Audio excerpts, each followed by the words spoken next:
Okay, so I just took off the plastic packaging and I've got one of each of these ready to go. So we'll start checking things out. So starting out with the promos. So this is the white speaker promo. So actually let me put this back a little bit. So we have a nice backdrop. So this is the white speaker promo. Come on. All right, there we go. Now that it's in focus. So this is the only one that appears to have both pieces of the base on the sprue. As usual, we've got a nice slim profile on everything. They've done a really, really good job of piecing this out. She's in a lot of pieces for the small details. You can see the head's been split. We actually have the face on its own individual right there. And all the details, at least most of the limbs are in single positions, so it should be nice and easy to work with. All right. And then next up, we've got the Twilight Knight. So this is actually got the cape as in a completely separate piece, so it looks like that's going to go over the top of the body and the head will socket in. Got Allison's lovely visage right there. And you can see that we've got a shaped peg on that. Detail on the body is gorgeous as expected. You can see really nice sharp lines, the way that everything has been pieced out. Luckily only have to make a couple of cuts, and those should actually line up really nicely with the smaller bits that are going to come in for the joins. So shouldn't have too much visibility even on spots where you have to do a little more cleanup. All right, so now we'll get into, well, actually, one last thing that's not super exciting. We've got the stone face base inserts, which you can see it looks like we've got 2 cuts on either side. We'll just need a little bit of a quick trim, but really nice detail on these. You can actually really make out a lot of fine shape in the faces. So those should be pretty easy to work with. And of course, plenty of the darling I Love Poots mini spaces to go along with them. All right, so now we're getting into the promo pieces. So this one is the messenger of the first story. I'm a big fan of the white speakers and of Chrono Cross, Chrono Trigger rather, so I was happy to pick her up. Super slim profile on some of these. Even though you've got some dynamic poses and good depth for how the minis are actually going to be standing when they're put together and on the base. Oops. You can see that they've done a really good job of getting these things pieced out on the sprue to make it very easy to work with them. So, nice tight little fit there. All right, next up we have the Messenger of Courage.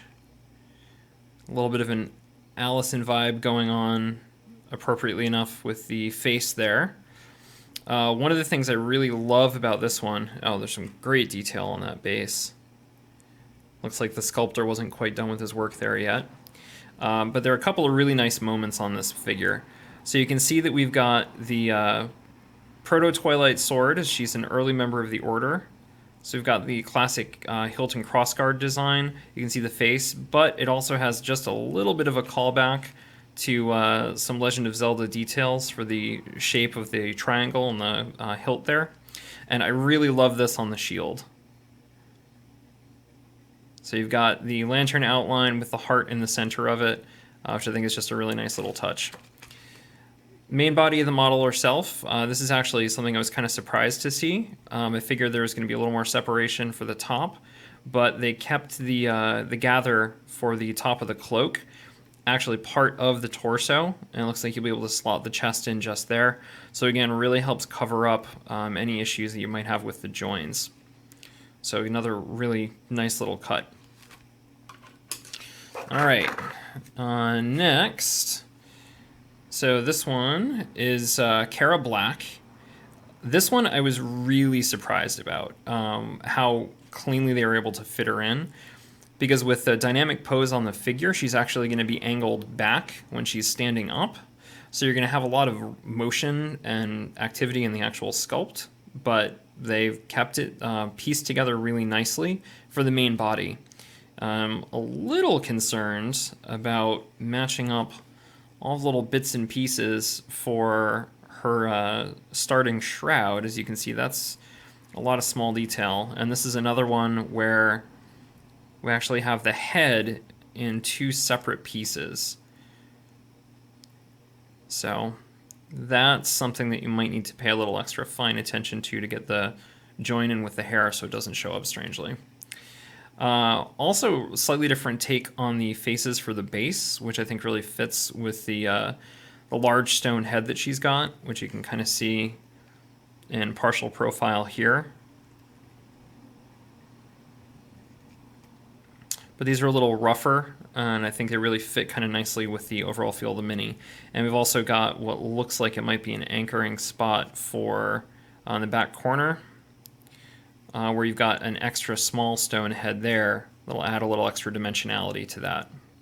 So it could be a cool thing to stand up, and that might also be a nice way to prop and give some extra support depending on where you want to position her back foot on the base.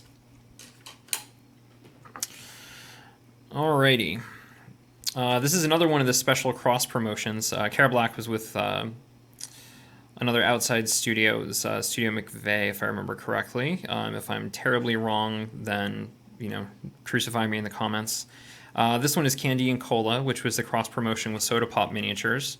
I've got some of the other Soda Pop games, but really, oops, sorry about that. But I've got to say, I love the plastics on those, and these just blow them out of the water. The detail on the sculpts is just incredible. You've got a lot of motion on everything. Everything's really sharp, really brilliantly pieced together. So it's gorgeous. Of course, these are not pre-assembled, which is a different operating concern. But you can see a lot of nice details there. Looks like Cola is in multiple pieces. You can see he's got a very tiny wee head there and some of his other bits. So that one might require a little bit of effort to put together nicely.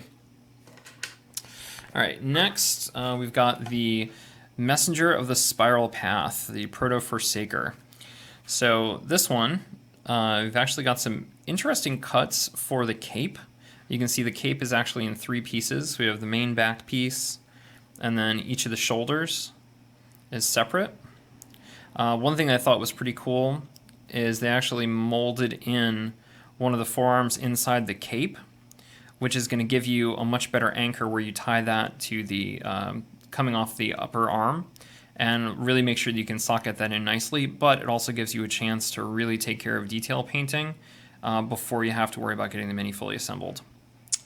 And also some nice details on the little chains. One thing I found I was a little surprised about, the feet each individually come in two separate pieces. You can see that we've got those over here as well. So that's going to be a bit of effort to put in, but at least he's wearing baggy slacks, so it should slot in pretty nicely. And then last one I've got is the biggest sprue, and you can tell Adam's love for Berserk is coming through here because a lot of time and effort went into this one. So this is the Messenger of Humanity. That was clear. Seems to be common consensus is that it was inspired by Guts from Berserk. This cloak is kind of crazy. Has a lot of detail, a lot of movement in it, and that's going to really give the character some big dimensionality on top of the very generously sized sword that it's got. But speaking of swords, I love the detail in the Twilight Order sword that's been chained up here. So let me just get that focused. So you can kind of make out the classic hilt and crossguard, but one thing I love is the chains, rather than just being draped over it, are actually spiraled around, and you can see that that's fully three-dimensional. So this has a great fit to it, even with the post where that's going to connect in at the hip. That's going to give it plenty of room to hang on the model and really show off that shape. And again, this is another model that has a lot of great movement. You're going to have a lot of flowing cloth on it. And I really like the base on this.